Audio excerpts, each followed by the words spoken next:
belum pecah. Yang merah ni nak pecah dalam 3 ke 4 hari lah.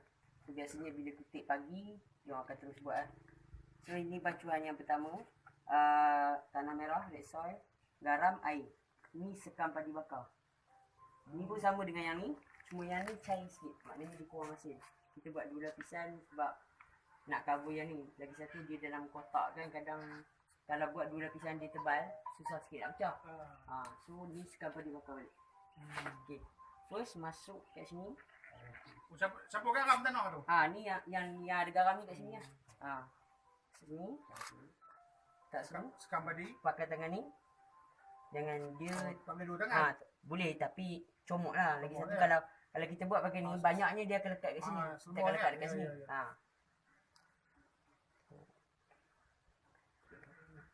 Kepal. Masukkan kat sini. Kurang masin.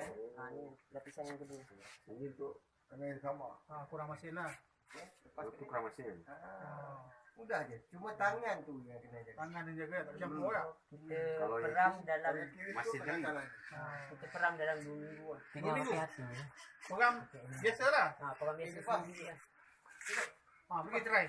Yang tanah jaya tu dah nak ready dah tu. Kalau di Aceh ada ditambah asam Jawa. Sama pastikan dia masih merah. Buat telur itik. Dia Ya. merah Sebenarnya pecahnya 3 rahsia sampai orang buat 4. telur masin pakai telur itik sebab kulit telur itik ni kalsium yang tinggi. So bila kalsium yang tinggi, dia akan absorb apa saja kita serap. Kita peram.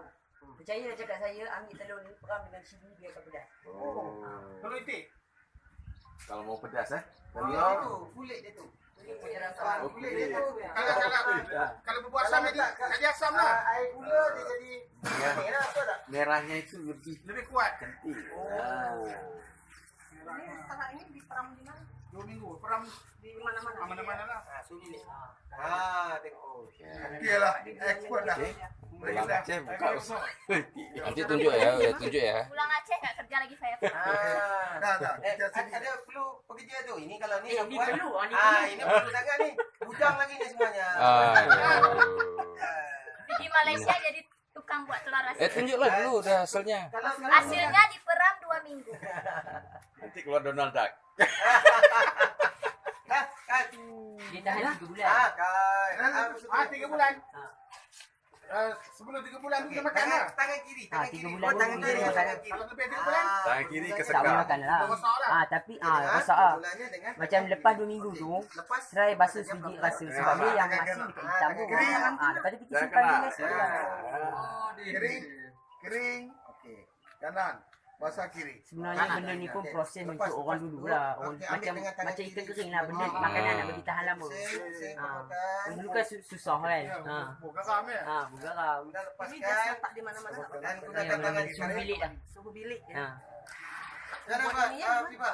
Senang kan? Bancu lah kita ambil tanah merah. Kadang-kadang tangan kita Tanah merah bukit tu. Ya. Garam, Garam, air. lama-lama Dia jadi punya kurang bacuan dua pun tekan sikit boleh. 2 kilo tanah, 1 kilo garam. Oh ya. Dia tunjuk perumpamaan. Airnya? Airnya tengok pada dekat tu.